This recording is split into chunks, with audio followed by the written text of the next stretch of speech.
Olá, queridos! Dando continuidade ao nosso estudo do Evangelho segundo o Espiritismo, a gente está no capítulo 1, Não Vem Destruir a Lei, terminando hoje com a instrução dos Espíritos no item 11. A gente vem nesses últimos estudos falando dessas instruções dos Espíritos, são 3 instruções que a gente tem aqui nesse capítulo, e hoje a gente vai falar do item 11, com uma mensagem trazida pelo espírito Erasto, discípulo de Paulo. E sempre agradecendo aqui essa oportunidade, esse momento de estudo, é sempre uma oportunidade que a gente tem de estar com os nossos mentores espirituais, com todos os espíritos desencarnados que nos querem bem, que estão interessados também nesse estudo. Então a gente sempre tem que agradecer por esse momento, agradecer ao nosso Mestre Jesus. Eu agradeço sempre também a presença de vocês aqui, é muito bom estar aqui falando com vocês virtualmente e pedindo para que o nosso estudo seja tranquilo, fazendo sempre a nossa leitura de harmonização antes e também a nossa prece, né? Então, hoje, o item 11, como eu já tinha falado, ele vai falar de Santo Agostinho e depois vai falar um pouquinho aqui de Paulo, né? E por que ele vai falar dessas pessoas?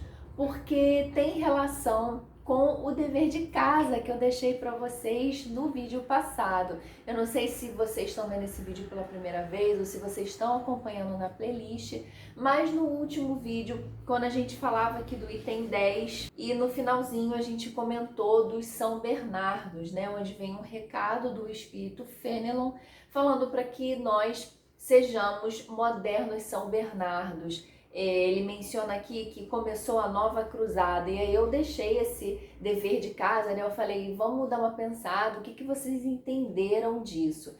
E aí eu vou falar para vocês o que eu entendi, o que eu precisei estudar aqui para saber o que ele estava falando com o moderno São Bernardos, e é interessante porque vai ter relação com o estudo que a gente vai fazer hoje. O São Bernardo, pessoal, ele tem relação com as cruzadas, aquelas cruzadas no tempo dos Templários. Ele teria sido essa pessoa que lutou pelos ensinamentos de Deus. Ele teria sido um dos primeiros doutores da igreja. Eu vou deixar aqui na descrição também para quem quiser ler um pouquinho mais sobre ele, mas mais do que saber sobre ele, é importante a gente entender o que é o significado desse trechinho do final. O que está sendo pedido quando é falado que existe uma nova cruzada, que agora nós temos que ser modernos São Bernardos, como ele coloca aqui, olhai e marchai para frente, a lei dos mundos é a do progresso. O que está sendo pedido aqui, pessoal, é que nós façamos a nossa parte e que nós possamos lutar por esse ideal que nos trouxe Jesus, por esse ideal que continua nos trazendo o Espiritismo, porque a gente tem que lembrar que estamos falando da nova era, que é o que a gente vem comentando aqui nos vídeos, essa época de transição, essa época de muito aprendizado, de muito conhecimento, de muito ensinamento trazido pela espiritualidade. E que com esse conhecimento nós possamos nos transformar. E é essa palavra transformação que vai nos unir ao São Bernardo, que vai nos unir a Santo Agostinho, que é o que vai ser falado no item 11, que vai nos unir também a Paulo de Tarso e a tantos outros que passaram por um processo de modificação. É claro que quando a gente fala de Santo Agostinho, quando a gente fala de Paulo de Tarso, nós estamos falando de pessoas importantíssimas para a história do cristianismo e do espiritismo também. Se a gente lembrar da história de Santo Agostinho, até como ele vai mencionar aqui no texto, a gente vai lembrar que ele vivia muito apegado em determinada época às coisas mundanas, tinha determinados vícios, até o momento que ele resolveu renunciar a esses hábitos e seguir então essa vida direcionada pelos preceitos trazidos pelas diretrizes trazidas por Jesus, trazidas pelo cristianismo. E quando a gente também tem a história de Paulo de Tarso, a gente tem essa famosa frase que ele até vai repetir aqui, né? Que é quando às portas de Damasco ele tem um encontro com Jesus e Jesus então pergunta para ele: Saulo, Saulo, por que me persegues? Depois desse encontro, Saulo tem então a sua modificação e ele passa também a ser um dos maiores divulgadores do cristianismo.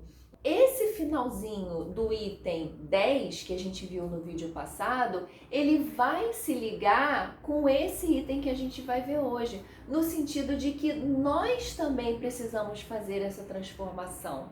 Mas será que a gente precisa ser como Santo Agostinho? Será que a gente precisa ser como Paulo de Tarso? É isso que Jesus quer que a gente faça, que a gente largue agora o nosso trabalho, que a gente largue a nossa família, que a gente largue tudo e vá pregando pelas ruas e pare e comece a ler a Bíblia? Será que Jesus quer isso de nós? E aí, pessoal, o que a gente tem que perceber é que Jesus quer que façamos o nosso melhor. O que cada um vai fazer é com cada um. Eu vou fazer o meu melhor e você vai fazer o seu melhor. Santo Agostinho fez o melhor dele, Paulo de Tarso fez o melhor dele e foram essas pessoas tão importantes na história.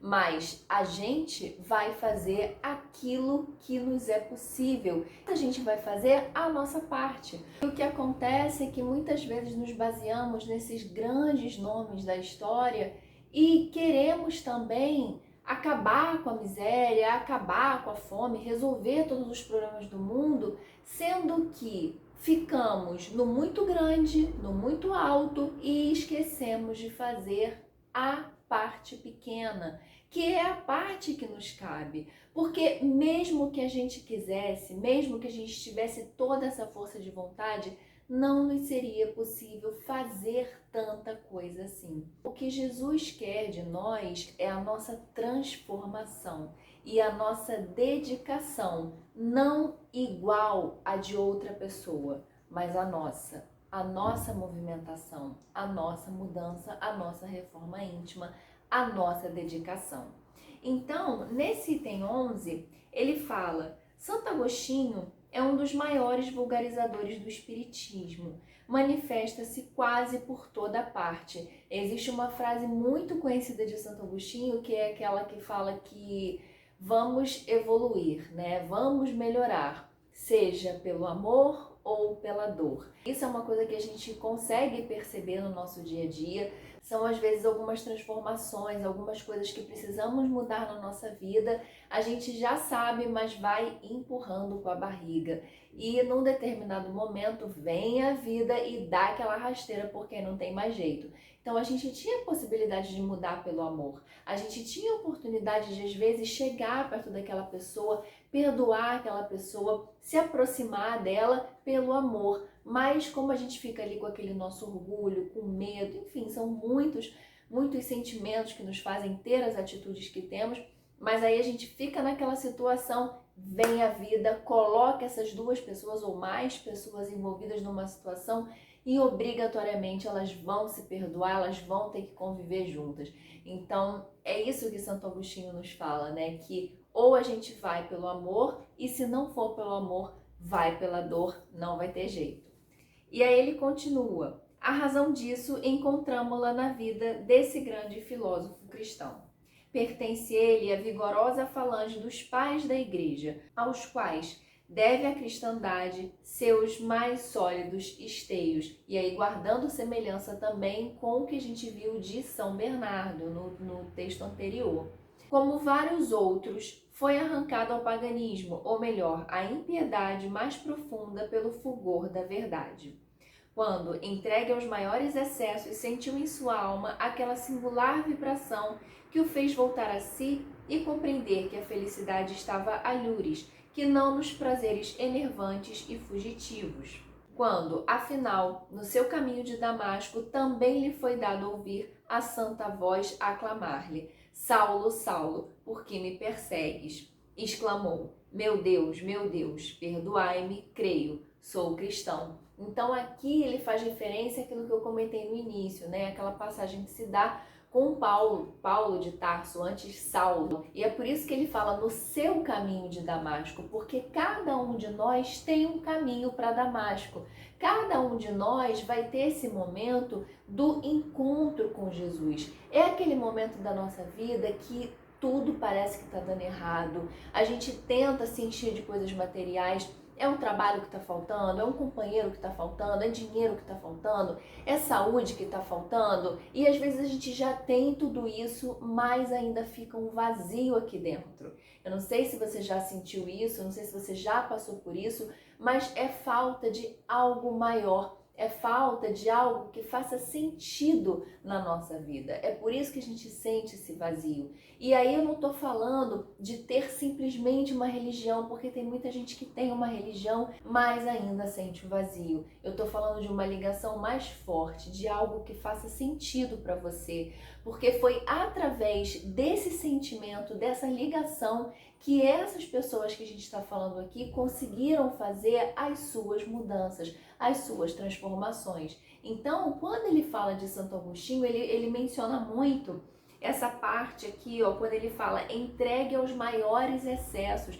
E quantas vezes a gente não se identifica, quantas vezes a gente não se entrega também a excessos de todos os tipos, ou percebemos em outras pessoas, é mais fácil sempre perceber no outro do que na gente, a gente percebe que aquela pessoa está, na verdade, fugindo de alguma coisa porque ela está exagerando em determinadas coisas. E é interessante observar, pessoal, que esses exageros, eles não precisam ser em coisas tipicamente ruins. A gente pode estar desenvolvendo, sim, um excesso no trabalho, um excesso no estudo, uma coisa que a gente vai falar assim, poxa, mas estudar é bom, trabalhar é bom. Nada em excesso pode ser bom. Nada que tire o nosso equilíbrio pode ser bom. Então ele traz esse exemplo de Santo Agostinho, falando dessa pessoa que olha a transformação, que estava entregue aos maiores excessos e se tornou um pai da igreja, como ele mesmo menciona.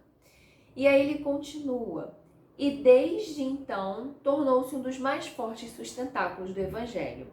Podem ler-se nas notáveis confissões que esse eminente espírito deixou, as características e que ao mesmo tempo proféticas palavras que proferiu depois da morte de Santa Mônica. Estou convencido de que minha mãe me virá visitar e dar conselhos, revelando-me no que nos espera na vida futura. E aí a Santa Mônica seria a mãe do Santo Agostinho e ela pedia muito para Deus, rogava muito a Deus para que o filho dela saísse dessa vida que ele levava, né? E aí até num estudo que eu estava ouvindo, alguém fala que Deus atendeu de uma forma melhor do que a mãe esperava, porque a mãe desejava para ele um casamento. A mãe desejava que ele tivesse um relacionamento, mas um relacionamento no que ela considerava direito, um casamento. E ele se entregou sim a um casamento, mas a um casamento com Jesus. Então ele continua. Que ensinamento nessas palavras e que retumbante previsão da doutrina por vindoura. Essa razão, porque hoje, vendo chegada a hora de divulgar-se a verdade que ele outrora pressentira, se constituiu seu ardoroso disseminador e, por assim dizer, se multiplica para responder a todos os que o chamam. Então, pessoal, nesse estudo aqui, né, aí a gente vindo falando desde o início, não vim destruir a lei, depois de tudo que a gente já viu aqui, todo esse processo, o que esses espíritos vêm nos chamando é a necessidade da nossa transformação. São chegados os tempos, a nova era está aí. Então precisamos fazer a nossa transformação para que possamos acompanhar, para que possamos caminhar juntos a essa nova era. E aí a gente pensa, mas eu não tenho como largar minha vida, eu não tenho como largar minha família, mas Jesus não quer que façamos isso, como aquela passagem, né, que muitas pessoas interpretam de forma equivocada, que o jovem chegou até Jesus e perguntou o que eu faço para entrar no reino dos céus. E aí, num determinado momento, ele fala que já fez várias coisas, tudo que Jesus ensinou ele já teria feito, mas o que ele ainda precisa fazer? E aí Jesus fala para ele vender todas as coisas que ele tem e me segue, né? Venda tudo largue tudo e me siga. E aí existe uma interpretação no sentido de que a pessoa precisa se livrar de todos os bens, e aí, como eu já falei, né, largar a família, largar a casa, largar trabalho, e vai virar uma pessoa que vai andar pela rua simplesmente pregando os ensinamentos, vai morar embaixo da ponte. E aí, quando a gente chegar nesse momento, porque vai ter uma parte do Evangelho segundo o Espiritismo que vai falar disso, lá ele vai explicar que não tem a ver com isso. Porque vamos pensar direitinho. Hoje você tem a sua família, você tem seu carro, seu conforto, seu trabalho, você tem tudo e você consegue fazer o bem tendo essas coisas. De repente, se você entendeu que você deve largar tudo isso, você vai ficar tão desequilibrado que você não vai conseguir nem viver bem, nem fazer o bem para você e nem fazer o bem para ninguém. Então, não é isso que é pedido pra gente. Não é que a gente tenha que largar tudo, não é que a gente tenha que se desfazer dos nossos bens, que a gente não possa ter conforto. Não tem a ver com isso. Tem a ver com equilíbrio, tem a ver com fazer o bem, tem a ver com seguir as diretrizes, aquilo que Jesus nos ensinou. Tem a ver com não ficar cometendo os excessos, porque são os excessos que vão nos levar para um caminho não edificante, que vão nos levar para esse vazio que a gente comentou um pouco antes. Então, o que a gente tem que ter cuidado é com essa interpretação e não para ficar se comparando ao outro e se comparando aqui a Santo Agostinho, se comparando não, porque eu li no Evangelho, ela falou que é isso que a gente precisa ser. Eu agora tenho que decorar o Evangelho segundo o Espiritismo, eu agora tenho que sair pregando, eu tenho que também ser como eles foram, quando ele fala que temos que ser os modernos São Bernardos, então eu preciso também ser como um pai da igreja. E aí a gente precisa ter esse cuidado, porque se ficarmos nos baseando nessa comparação, não vamos sair do lugar, porque cada um é um, somos seres únicos com o nosso potencial. Eu vou dar a minha contribuição enquanto Cláudia nessa encarnação e vocês vão dar a contribuição de vocês, aquilo que cabe a vocês nessa encarnação, com as qualidades, com as características que vocês têm hoje. Então, esse é o ensinamento, pessoal. Essa é a mensagem belíssima que fica desse estudo, desse trecho, né, 11 que a gente leu, que está finalizando o capítulo 1, tá? É uma mensagem muito importante, é uma mensagem principalmente muito marcante para o início de Evangelho segundo o Espiritismo, quando a gente está estudando o Espiritismo, para falar dessa necessidade, dessa transformação, dessa nova era que já está aí. Então, a gente agora vai começar o nosso próximo vídeo, o capítulo 2. Aproveita essa semana, se você está acompanhando os vídeos, se você está aí na nossa playlist, aproveita essa semana para colocar os seus estudos em dia, para se atualizar aí. A gente já passou em prefácio, já passamos em introdução, já estamos terminando o capítulo 1 e continue estudando para que a gente possa continuar juntos na semana que vem, o capítulo 2. Eu espero vocês no nosso próximo vídeo. Até lá!